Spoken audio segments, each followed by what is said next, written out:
राम पथ पर अग्रसर पीएम मोदी इन दिनों मिशन दक्षिण पर हैं, जहां वो मंदिर मंदिर पूजा अर्चना कर रहे हैं। दक्षिण भारत में राम मंदिरों का पीएम मोदी दौरा कर रहे हैं और ये दौरा फिलहाल थम नहीं रहा।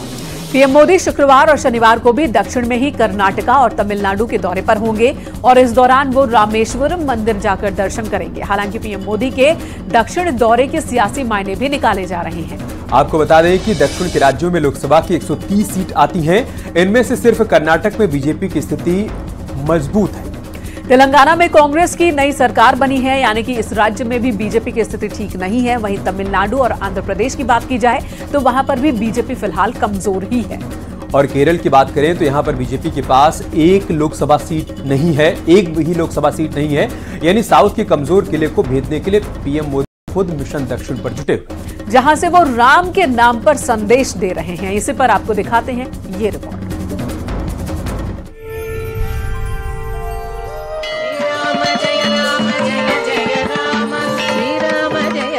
जय जय राम श्री राम जय राम जय जय राम श्री राम जय राम जय जय राम।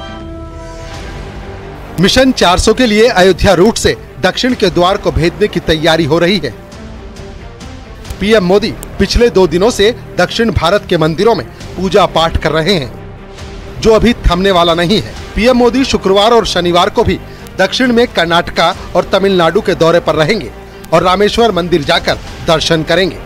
दरअसल पीएम मोदी 11 दिनों तक विशेष अनुष्ठान पर हैं और इस दौरान वो मंदिर मंदिर पूजा पाठ कर रहे हैं।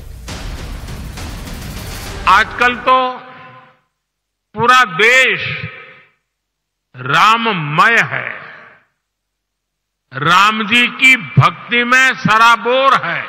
राम राज्य यानी एक ऐसा लोकतंत्र जहां हर नागरिक की आवाज सुनी जाती थी और उसे उचित सम्मान मिलता था।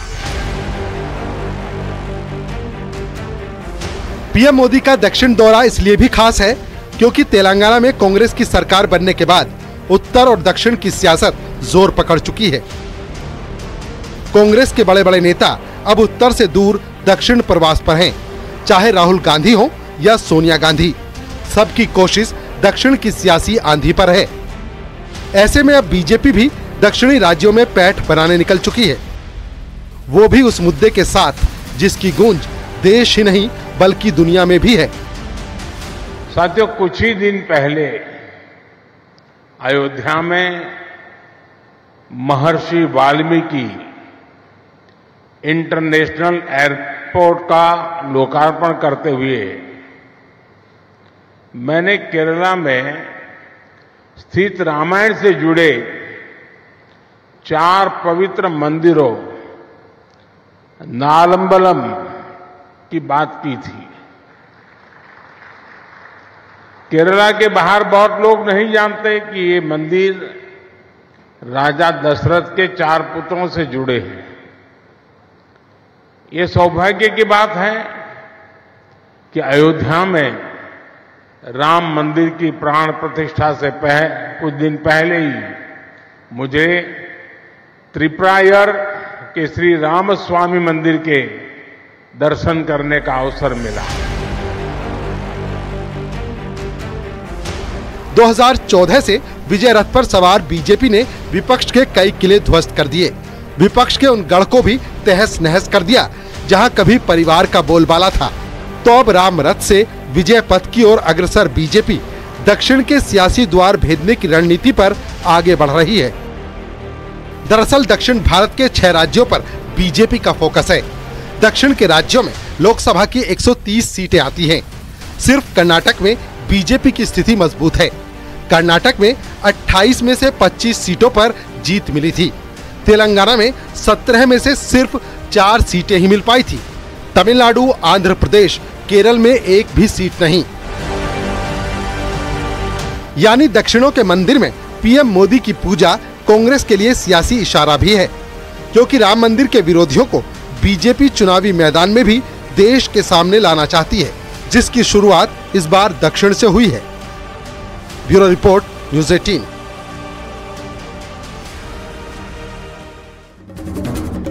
प्राण प्रतिष्ठा कार्यक्रम में शामिल होने के लिए विपक्षी नेताओं को भी न्योता भेजा गया, लेकिन विपक्षी दल के बड़े बड़े नेता अयोध्या नहीं जाएंगे। हालांकि विपक्ष ये बात भी अच्छी तरीके से जानता है कि वो प्राण प्रतिष्ठा या फिर राम मंदिर का पूरी तरीके से विरोध नहीं कर सकता। अगर ऐसा हुआ तो हिंदू कोर वोटर उनके हाथ से फिसल जाएगा और किनारा कर लेगा। और ऐसे में 22 जनवरी को विपक्ष ने अपने अपने कार्यक्रम तय कर लिए हैं। वो कार्यक्रम क्या है ये भी आपको बता दें। 22 जनवरी को अरविंद केजरीवाल सुंदरकांड का पाठ करेंगे, हनुमान चालीसा का पाठ करेंगे। तो वहीं 22 जनवरी को राहुल गांधी असम के किसी मंदिर में पूजा पाठ करते हुए नजर आएंगे। बात ममता बनर्जी की करें तो वो इस दिन सांप्रदायिक सद्भाव रैली का आयोजन कर रही हैं। वहीं अखिलेश यादव 22 जनवरी को नेताओं के साथ पीडीए की यात्रा की शुरुआत करेंगे। यानी कि एक तरफ बीजेपी 22 जनवरी की तैयारी में जुटी है तो दूसरी तरफ विपक्ष ने भी 22 जनवरी की प्लानिंग कर ली है। आपको एक रिपोर्ट दिखाते हैं, आखिर 22 जनवरी की तारीख इतनी खास क्यों है।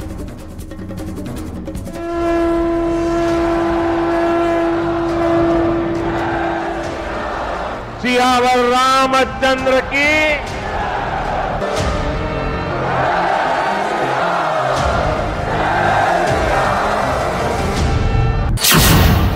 प्रभु राम की नगरी में प्राण प्रतिष्ठा की भव्य और दिव्य तैयारी हो रही है। पीएम मोदी और सीएम योगी खुद तैयारियों पर नजर बनाए हुए हैं। साथ ही 22 जनवरी तक एक दिन का पूरा प्लान तैयार हो चुका है, जहां कार्यक्रम के दौरान पीएम मोदी समेत कई बड़ी हस्तियां अयोध्या के राम मंदिर परिसर में मौजूद रहेंगी। लेकिन इसी दौरान विपक्षी दलों के नेता इस कार्यक्रम में शामिल होने अयोध्या नहीं आ रहे हैं। 22 जनवरी को रामलला की प्राण प्रतिष्ठा के मौके पर प्रधानमंत्री नरेंद्र मोदी समेत देश की कई बड़ी हस्तियां अयोध्या में राम मंदिर परिसर में मौजूद रहेंगी। ऐसे में कौन से बड़े चेहरे इस कार्यक्रम में शामिल होते हैं, इस पर हर किसी की नज़र बनी हुई है। लेकिन इस दौरान विपक्षी दलों के कई नेता इस कार्यक्रम में शामिल होने अयोध्या नहीं पहुंचेंगे। अलग अलग दलों के नेता उस दौरान अपने कार्यक्रमों में व्यस्त रहने वाले हैं। राम मंदिर उद्घाटन कार्यक्रम का न्योता विपक्षी नेताओं को भी भेजा गया है। कांग्रेस प्रमुख मल्लिकार्जुन खड़गे, समाजवादी पार्टी के अध्यक्ष अखिलेश यादव और बिहार के पूर्व सीएम लालू यादव समेत कई विपक्षी नेताओं को कार्यक्रम में शामिल होने का न्योता भेजा गया था। लेकिन इनमें से कोई भी अयोध्या नहीं जाएगा और इसीलिए प्राण प्रतिष्ठा कार्यक्रम पर विपक्षी गुट की प्रतिक्रिया इन दिनों चर्चा में है। उन्होंने आलोचना करते हुए कहा कि बीजेपी एक धार्मिक कार्यक्रम का राजनीतिकरण कर रही है। तो ये राम मंदिर 22 तारीख का फंक्शन जो है ये राजनीतिक फंक्शन बन गया है। हिंदू धर्म के जो हमारे लीडर्स हैं, जो अथॉरिटीज हैं, उन्होंने कहा है कि वो नहीं जा पाएंगे क्योंकि ये राजनीतिक फंक्शन बन गया है। आरएसएस ने, बीजेपी ने 22 तारीख को एक चुनावी flavour, election flavour, political flavour दे दिया है। इसीलिए कांग्रेस प्रेसिडेंट ने इनकार किया वहां जाने का। कांग्रेस समेत तमाम विपक्षी दलों ने ये कहते हुए न्योते को ठुकरा दिया। ये कार्यक्रम धार्मिक नहीं बल्कि राजनीतिक है। राहुल ने कहा अयोध्या में नरेंद्र मोदी समारोह हो रहा है। ममता बनर्जी ने कहा अयोध्या में नौटंकी हो रही है। लालू यादव ने कहा हम अयोध्या नहीं जाएंगे। अखिलेश यादव ने कहा बाद में अयोध्या जाएंगे। यानी विपक्षी गठबंधन को लगता है कि बीजेपी राम मंदिर के सहारे हिंदू वोट बैंक मजबूत कर रही है, जिसके खिलाफ अब तमाम नेता हैं। सर राम मंदिर का उद्घाटन है, क्या राम मंदिर उद्घाटन में आप लोगों को सर आमंत्रण मिला है? जाएंगे? नहीं जाएगा। नहीं जाएंगे सर? नहीं जाएगा। नहीं जाएंगे सर? नहीं जाएगा। नहीं जाएंगे सर? हालांकि विपक्ष ये बात भी अच्छी तरह से जानता है कि वो प्राण प्रतिष्ठा या राम मंदिर की पूरी तरह से उपेक्षा नहीं कर सकता। अगर वो ऐसा करता है तो बहुत सारे वोटर्स उनसे किनारा कर लेंगे और लोकसभा चुनाव में बीजेपी को हराने की उनकी कोशिश को बड़ा झटका लग सकता है। इसीलिए कांग्रेस, ममता बनर्जी, अखिलेश यादव और अरविंद केजरीवाल 22 जनवरी को अपने खुद के कार्यक्रम तय कर रहे हैं। ममता बनर्जी सांप्रदायिक सद्भावना रैली आयोजित करेंगी। राहुल गांधी असम के किसी मंदिर में पूजा कर सकते हैं। अखिलेश यादव नेताओं के साथ पीडीए यात्रा पर रह सकते हैं। अरविंद केजरीवाल सुंदरकांड और हनुमान चालीसा पाठ करेंगे। यानी एक तरफ 22 जनवरी को बीजेपी का पूरा फोकस प्राण प्रतिष्ठा कार्यक्रम के राम के नाम संदेश देने की होगी, तो दूसरी तरफ विपक्ष की आस्था भक्ति वाली सियासत भी जोरों पर होगी। यानी 24 का रण पूरी तरह से कोर हिंदुत्व पर शिफ्ट हो चुका है। Bureau report, news 18।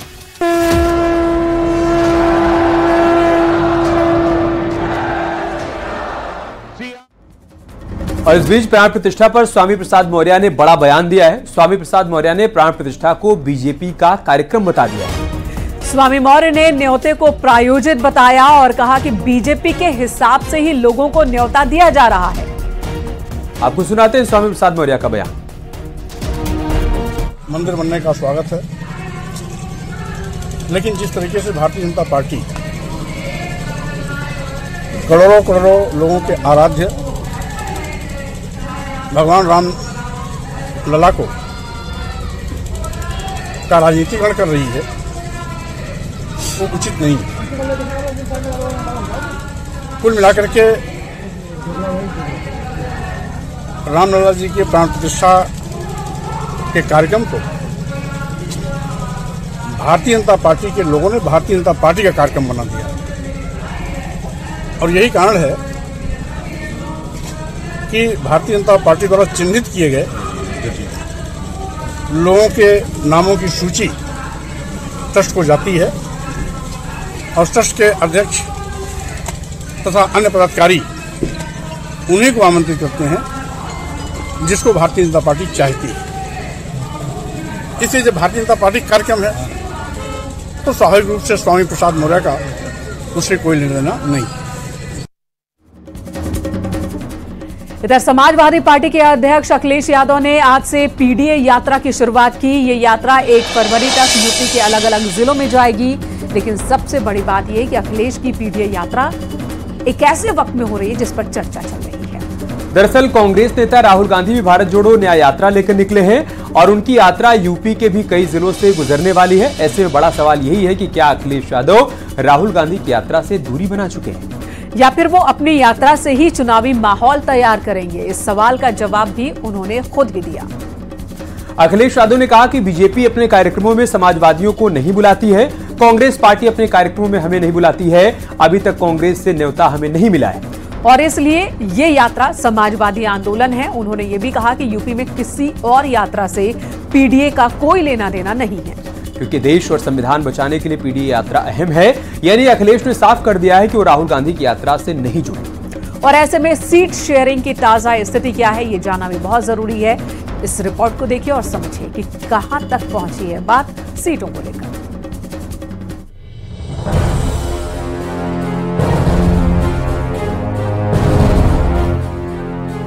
अपनी अपनी यात्रा अपने अपने दांव से चुनावी मैदान में उतरी समाजवादी पार्टी और कांग्रेस की राहें भले ही एक हों, लेकिन तैयारी अलग अलग चल रही है। राहुल गांधी भारत न्याय यात्रा के जरिए अगले महीने यूपी में एंटर करने वाले हैं। उससे पहले अखिलेश यादव ने यूपी की तमाम सीटों पर माहौल बनाने के लिए पीडीए यात्रा की शुरुआत कर दी है, जिसमें पिछड़ा दलित और अल्पसंख्यकों का मंत्र दिया जा रहा है। 2024 के लोकसभा चुनाव के मद्देनजर तमाम सियासी पार्टियां अपनी अपनी घोड़ागढ़ी तय कर रही हैं। ऐसे में समाजवादी पार्टी ने आज पीडीए यात्रा की शुरुआत कर दी है। यह पीडीए यात्रा लखनऊ से शुरू होकर के सीतापुर होते हुए गाजियाबाद तक जाएगी। इस यात्रा का मकसद समाजवादी पार्टी के मेन थंब रूल यानी पीडीए को आम जनता के बीच में ले जाना है। समाजवादी पार्टी की ये यात्रा ऐसे वक्त में हो रही है जब कांग्रेस नेता राहुल गांधी भी भारत जोड़ो न्याय यात्रा लेकर निकले हैं और उनकी यात्रा यूपी के भी कई जिलों से होकर गुजरेगी। इसको लेकर भी अखिलेश यादव ने बयान दिया। उन्होंने कहा, बीजेपी अपने कार्यक्रमों में नहीं बुलाती, कांग्रेस अपने कार्यक्रमों में नहीं बुलाती, इसीलिए ये यात्रा समाजवादी आंदोलन है। बीजेपी अपने कार्यक्रमों में नहीं बुलाती, बड़ी मुश्किल से बुलाती है। कांग्रेस अपने कार्यक्रम नहीं बुलाती। ये समाजवादियों की लड़ाई है, अलग लड़ाई है, लेकिन गठबंधन मजबूत हो उस दिशा में हम लोग काम करें। यानी जिस गठबंधन के दम पर अखिलेश यादव 80 में से 80 सीटों पर जीत का दावा कर रहे हैं, उस गठबंधन के साथ ही अपनी अपनी यात्रा कर रहे हैं। तो क्या राहुल गांधी की भारत न्याय यात्रा से एक बार फिर अखिलेश यादव की दूरी रहेगी या फिर न्योता मिलने पर अखिलेश यादव राहुल गांधी के साथ चुनावी मैदान में उतरेंगे? क्योंकि अब भी उन्हें भारत जोड़ो न्याय यात्रा के निमंत्रण का इंतजार है। अखिलेश ने कहा, बीजेपी अपने कार्यक्रम में नहीं बुलाती, कांग्रेस अपने कार्यक्रम में नहीं बुलाती, इसीलिए पीडीए यात्रा समाजवादी आंदोलन है। पीडीए यात्रा यूपी में हर सीट से गुजरेगी। यानी सीट बंटवारे के बीच अखिलेश यादव ने साफ कर दिया है कि उन्हें कांग्रेस की तरफ से भारत जोड़ो न्याय यात्रा में शामिल होने का न्योता नहीं मिला। हालांकि उन्होंने ये जरूर बताया कि वो अब भी गठबंधन के साथ हैं। इंडिया गठबंधन में कौन कितने सीटों पर लड़ेगा, मुझे भरोसा है कि सीटों का बंटवारा ठीक होगा। समाजवादी पार्टी और कांग्रेस और हमारे सहयोगी दल सब मिलकर के उत्तर प्रदेश में भारतीय जनता पार्टी को हराएंगे। वो बात खत्म हो चुकी है, पुरानी बातों को हमको नहीं छेड़ना है। अब हम साथ आ गए, आगे की लड़ाई, आगे का समय कैसे अच्छा हो उस दिशा में काम करें। तो क्या मोदी को हराने के लिए जिस गठबंधन की बात हो रही है वो चुनाव तक टिकी रहेगी, या फिर अपनी अपनी यात्रा की तरह ही अपनी अपनी तैयारी के दम पर अपने अपने प्रत्याशियों के साथ चुनावी मैदान में उतरेंगे? ये बड़ा सवाल है। Bureau report, news 18।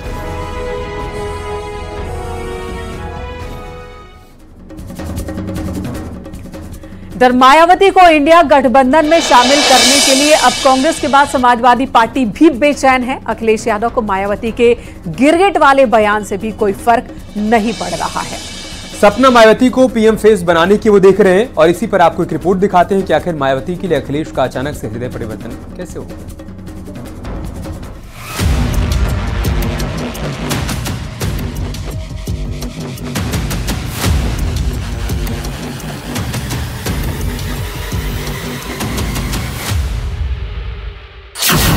यूपी की सियासत में बीजेपी के विजय रथ को रोकने के लिए मायावती को इंडी गठबंधन में शामिल करना अखिलेश के लिए प्रतिष्ठा का सवाल है। इसीलिए मायावती पर बार बार हमला करने वाले अखिलेश के सुर बदल चुके हैं। जो कभी बीएसपी से दूरी बना रहे थे, वो मायावती को पीएम फेस बनाना चाहते हैं और उस बयान से भी किनारा कर रहे हैं जिसमें मायावती ने अखिलेश को गिरगिट बताया था। विपक्ष के इंडिया गठबंधन को लेकर जिस प्रकार से सपा मुखिया ने एक सोची समझी रणनीति के तहत बीएसपी के लोगों को गुमराह करने के उद्देश्य से कुछ ही घंटों के अंदर बीएसपी प्रमुख के प्रति गिरगिट की तरह अपना रंग बदला है, तो उससे भी पार्टी के लोगों को जरूर सावधान रहना है। देखिए, हम तो उन्हें, अगर आपको याद हो, सपा और बसपा के गठबंधन की सबसे पहली शर्त यही थी कि वो प्रधानमंत्री बनेंगी। हम तो इसलिए वोट दे रहे थे उस गठबंधन में कि प्रधानमंत्री बने। और आज अगर ये भाषा इस्तेमाल हो रही है, जो रंग बदलने वाली बात है, तो कहीं ना कहीं मैं समझता हूँ उनके ऊपर दबाव है या दबाव होगा, जिसके कारण उन्हें इस तरह की बात करनी पड़ रही है। आपसे कहा कि गठबंधन में पहली शर्त यही थी कि उन्हें प्रधानमंत्री बनाया जाए। उस पक्ष में जो पार्टी रही हो, वो पार्टी क्यों किसी का अपमान करेगी? अगर हमारा सम्मान देना उन्हें खराब लग रहा है तो मैं क्या करूं उसके लिए? अचानक मायावती के लिए हृदय परिवर्तन उस समीकरण के लिए है जिससे 60% वोट बैंक को जोड़ा जा सके, क्योंकि जब जब बीएसपी अकेले मैदान में उतरी तब सिर्फ और सिर्फ बीजेपी को फायदा हुआ और सिर्फ समाजवादी पार्टी को नुकसान हुआ। समाजवादी पार्टी के राष्ट्रीय अध्यक्ष अखिलेश यादव और बसपा मुखिया मायावती के बीच में एक बार फिर से सियासी ज़बानी जंग तेज हो गई है। एक तरफ अखिलेश यादव जहां मायावती को प्रधानमंत्री तक बनाए जाने की बात कहते हैं, वहीं पर मायावती उनको गिरगिट जैसा रंग बदलने वाला कहती हैं। इन तमाम चीज़ों के बीच में जो सबसे अहम और ख़ास है कि अखिलेश यादव अभी भी मायावती को लेकर के बहुत ज़्यादा सख्त रुख नहीं दिखा रहे हैं। अखिलेश और मायावती के बीच इसी खींचतान पर अब बीजेपी भी चुटकी ले रही है। केशव मौर्य ने सोशल मीडिया पर लिखा, सपा बहादुर अखिलेश यादव को बसपा प्रमुख बहन मायावती जी ने गिरगिट बताया है। वैसे तो सपा का असली चेहरा गुंडागर्दी, अपराध और भ्रष्टाचार का है, जो सपा के समाप्त होने के बाद ही समाप्त होगा। यानी जिस रणनीति के तहत अखिलेश मायावती के लिए नरम रुख अख्तियार कर रहे हैं, उस पर अब बीजेपी की भी नजर है। अखिलेश यादव मौका परस्ती की पराकाष्ठा कर रहे हैं। कल तक वो सुश्री मायावती के चरण पखार रहे थे, अब जो है सुश्री मायावती के विरोध में बातें कर रहे हैं। ये वही है उनका खानदानी रोग कि सत्ता के लिए समाजवादी पार्टी के सुप्रीमो किसी जमाने में सुश्री मायावती और काशीराम के जो है सारी बलाएं लेते थे, और जब वो सत्ता से बाहर जाने लगे तो इन्हीं मायावती का चीरहरण करवाकर उनकी हत्या का प्रयास कर दिया। दरअसल मायावती से अखिलेश की नजदीकी के मायने समझे तो 2014 में मायावती अकेले चुनाव लड़ी। इस दौरान बीजेपी को सिर्फ यूपी की 7 सीटों पर हार का सामना करना पड़ा था। वहीं जब 2019 के लोकसभा चुनाव में मायावती सपा के साथ गठबंधन में लड़ी तो बीजेपी को 80 सीटों में से 16 सीटों पर हार मिली थी। और यही वजह है कि बीजेपी के 80 वाले टारगेट को रोकने के लिए अब इंडी गठबंधन की कोशिश मायावती को साथ लाने की है, जिसमें कांग्रेस पहले ही दिली इच्छा जाहिर कर चुकी है।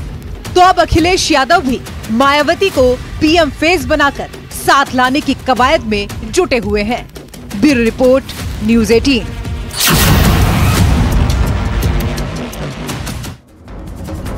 यहाँ रुकने एक छोटे से ब्रेक के लिए। खबरों का सिलसिला ब्रेक के बाद भी जारी है।